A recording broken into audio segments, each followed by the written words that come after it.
Lebih dari 50 pot saya uji coba itu. Itu tentang media ya. Lalu ada beberapa teman-teman itu yang langsung menanyakan ke perform kontes. Jangan lari ke situ, loncatnya terlalu jauh. Jadi kita rawat, kita beli aglo, kita rawat, kita suburkan. Secara naluri pemulih aglo, perform kontes itu nanti akan tercipta sendiri dengan kita bertani. Kalau kita beli buat apa? Ya kan? Kita bikin perform kontes itu jadi jawaban kontes kita tiap hari dengan aglonema kesayangan kita kok, yang kita rawat. Semakin kita intens merawat aglo, kita akan paham karakter aglonema karena satu jenis dan satu jenis yang lainnya itu berbeda-beda loh. Bagaimana kita menciptakan media yang bersifat universal untuk berbagai jenis ID aglonema tersebut. PR-nya kan itu. Nah, kalau yang selebihnya masalah perawatan daun, perawatan pertumbuhan secara umum lah, kita bantu pakai pupuk majemuk. Kalau saya pupuk majemuk teman-teman, majemuk yang saya pakai yang kandungan unsurnya N, P, dan K. Saya pakai yang slow release, Osmocot, tapi karena Osmocot di belakangan hari agak susah yang setengah kilo, saya pakai yang tanpa merek itu, belinya yang butiran merah, ditanyain mereknya apa, saya belum bisa jawab, karena belinya sudah di repack. Dari Jawa Timur itu saya beli dari Blitar. Facebooknya Silvanus Aglonema. Teman-teman kalau mau beli dari sana, monggo. 1 kilonya 120.000, kalau ke Pati ongkir 20.000, jadi 140 1 kilo. Kalau dihitung-hitung lebih murah daripada Osmocot. Dan kabar baiknya, setelah lebih dari 1 bulan saya pakai itu, daya kerja pupuk merah itu lebih cepat daripada Osmocot. Terutama untuk tunas, terutama untuk pertumbuhan tunas. Di situ unsur N-nya memang tinggi, 19 terus 13 10 apa 19 10 13 gitu. Pupuk semprot yang saya pakai selain pupuk tabur, itu saya pakai yang umum, gromor yang unsur N-nya tinggi yang warna hijau. Nah, yang perlu di garis bawahi lagi pemakaian pupuk ini istiqomahnya teman-teman, istiqomah waktu yang konsisten, dosis yang tepat. Tapi kalau saya pribadi lebih baik memberikan dosis yang lebih kecil tapi kita dengan interval waktunya rutin daripada sesekali banyak. Karena unsur N kalau terlalu banyak bikin blonyok daun loh. Karena N kan nitrogen dari amoniak dia. Terlalu banyak nanti blonyok. Kadang-kadang kalau teman-teman semprot gromor dengan takaran yang lebih, wis suwe ra tak kei tak wenehi gromor sing akeh. Mungkin dikuncup daun yang paling bahaya. Kuncup daun dan daun muda. Blonyok. Pagi-pagi kita menemukan, kalau enggak sorenya menemukan, kalau nyemprotnya pagi dia berair. Iya. Berair. Itu bukan karena bakteri ya. Kalau yang habis semprot pupuk, itu pengaruh dari terlalu banyak dosis yang kita gunakan. Kira-kira itu sampai di sini sementara. Ada pertanyaan dari teman-teman, kalau saya bisa bantu jawab saya jawab. Kalau tidak nanti kita diskusikan. Karena berbeda itu indah. Gitu.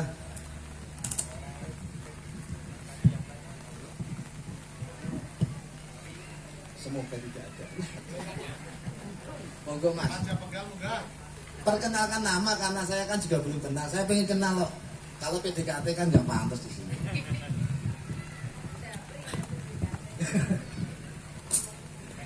Kopinya dulu Om. Assalamualaikum warahmatullahi wabarakatuh. Perkenalkan, nama saya Andrian, saya dari komunitas Aglonema Jepara. Di sini saya mau sedikit bertanya tentang penggunaan air, Pak. Untuk cuaca seperti ini, karena tanaman saya ini kurang lebih itu cuma sedikit lah, cuma 20-an. Nah kemarin tuh setengahnya lebih itu malah mati. Padahal hanya kena tampias hujan. Itu. Jadi semua daun itu lonyet dari bawah sampai atas, tinggal pucuk-pucuknya saja. sampai yang kocin paramu itu sampai mati juga. Ngoten. Nah, itu kan di hati kan biarpun murah, biarpun hanya kembang biasa, aglonema biasa, tapi kan hati ini kan tersakiti ngoten. Nah, Itu sudah dirawat dari banyak 10 pot itu semuanya aglonema perbanyakan lokal atau ada yang impor? lokal. Yang kemudian yang paling parah itu kemarin punya saudara kan titip ke saya. Itu kansa, itu sampai lonyot semua juga. Ngoten. Padahal cuma ketampiasan air hujan saja. Itu pun selama kurang lebih 2 minggu itu tidak saya siram. Karena cuaca memang lembab gitu. Apakah pengaruh dari cuaca, air hujan atau yang lainnya? Karena saya melihat dari postingan teman-teman itu biasa kena tampias hujan tanpa bio sehat-sehat saja. Media yang saya pakai ya pasir malang, terus enggak pakai kokopit, cuma pakai pasir malang, kemudian sekam bakar, sekam mentah, sekam bakar itu aja. Itu kuat sampai mati gitu. Ya terima kasih itu saja. Terus tambah satu penggunaan, apakah air sumur dan air pump itu berbeda untuk penyiraman? Itu aja. Terima kasih. Terima kasih Om, luar biasa sekali nih. Yang pasti tanamannya ini jawaban versi saya ya. Kalau nanti teman-teman ada yang punya versi yang berbeda itu indah. Yang pasti daya tahan dari tanaman jenengan lemah, itu pasti. Karena kena tempias saja pilek, kan begitu. Yang pasti daya tanaman yang di agro jenengan lemah. Yang kedua, saya bersyukur cuma 10. Karena saya pernah masal lebih dari 60. Lebih baik loyotnya di depan, di tengahnya lebih bagus, ke belakangnya lebih bagus lagi. Saya bantu menjawab masalah loyot dan penyiraman serta air sumur dan air PDAM. Untuk mengatasi tempiasan hujan itu berbanding terbalik dengan Pak Sofyan yang dilakukan. Jenengan kalau sudah 2 minggu gak disiram tadi ya, justru kalau habis hujan Pak Sofyan disiram lagi. Nah, saya sendiri itu kalau nyiram tanaman itu sampai tembus, sampai tumpah. Tujuannya apa? Menghilangkan residu yang ada di dalam media.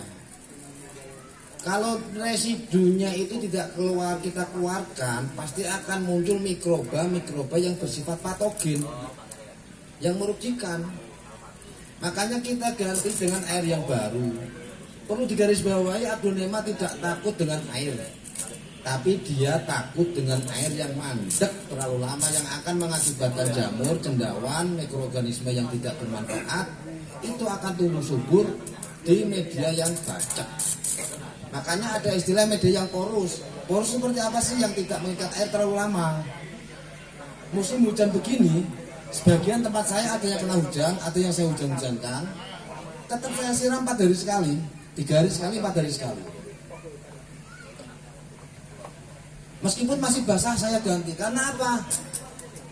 Air yang kita siramkan itu kan membawa percikan-percikan yang berisi bubble ion dan mikro ion, isinya O2 loh. Bagus untuk akar. Kalau kita diamkan air yang mengendap terlalu lama di dalam media, satu, akarnya pasti coklat. Jadi mindset tentang aglonema pakai media kokopit coklat, nonsen, salah. Coba dibongkar nanti itu Om.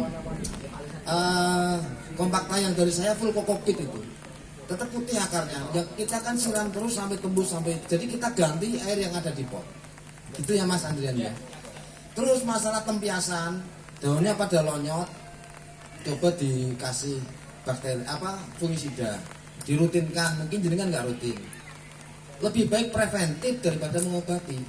Rutin aja, kalau kena tempiasan ya seminggu sekali fungisida dengan dosis setengah aja. Perlu dicatat, jangan hanya satu merek fungisida, karena jamur tertentu tidak mati dengan ditin. jamur B tidak mati dengan antrakol. Mutah bisa. Makanya saya sedia fungisida itu 2 macam. Oh, sik. Kadangkala pernah sampai 3 macam. Itu masalah tadi yang loyat dan media serta penyiraman. Kalau air sumur dan air pam pasti berbeda. Kalau air sumur kita bisa gunakan langsung kecuali yang dekat di pantai, mengandung garam. Kalau air PDAM mengandung kaporit, saran dari senior-senior saya dulu waktu saya sharing, diendamkan dulu semalam, baru kita gunakan. Kaporitnya biar mengendap. Itu ya. Matur nuwun. Mungkin ada yang lain, silahkan. Ini merupakan kesempatan yang sangat luar biasa. Kita bisa sharing dengan master-master dari Lereng Muria. Monggo Ibu buat Buton atau mungkin Ibu Heni, ada unek-unek yang ingin disampaikan, monggo. Pak Man, cekap, jelas G? Jelas itu maksudnya pripun Pak? Jelas suaranya atau jelas? Oh, ya, monggo dipun lanjutkan. Mas. Ya, alhamdulillah kalau tidak ada pertanyaan, berarti kesimpulannya satu, kita harus siapkan tempat sesuai dengan yang diinginkan si aglo yang pertama, ya kan? Dari intensitas cahaya, sirkulasi udara. Yang kedua, media yang kita pakai harus sesuai dengan karakter yang diinginkan aglo. Kalau kita mau asal-asalan dengan media, tumbuh dia, tapi kan tidak maksimal.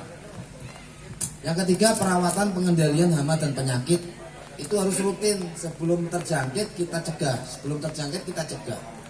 Seminggu sekali, 2 minggu sekali, sebulan sekali. Silakan interval waktu yang dipakai teman-teman, monggo. Waktunya pagi ataupun sore, monggo. Sekobere, mau malam, mau sore, mau pagi. Tapi kalau vitamin untuk pupuk semprot, saya anjurkan lebih baik pagi, karena stomata membuka di saat pagi. Yang paling bagus itu sebelum jam 10. Kenapa? Sebenarnya paling banyak membukanya jam 11 sampai jam 12 stomata. Tapi kalau kita mau semprot itu gosong nanti, gitu. Makanya saya menggunakan obat pupuk yang semprot itu antara jam 7 sampai jam 9. Itu saya pakai di waktu jam 7 sampai jam 9. Pemakaian yang lainnya tetap kita jadwalkan. Kemarin si Rimawan sudah bikin jadwal pemakaian obat-obatan itu kan, yang dibikin hari apa, Senin, Selasa, dibikin seperti jadwal pekerja itu. Bisa dilihat di videonya Rimawan Vlog itu. Itu ya teman-teman ya. Semoga apa yang saya sampaikan ada manfaatnya. Kalau tidak ada manfaatnya ya minimal kita bisa bertatap muka, bersilaturahim. Kalau ada salah-salah kata, penyampaian yang kurang berkenan di hati teman-teman semuanya, mohon dimaafkan. Akhirul kalam, wassalamualaikum warahmatullahi wabarakatuh. Waalaikumsalam warahmatullahi wabarakatuh. Masuk. Terima kasih.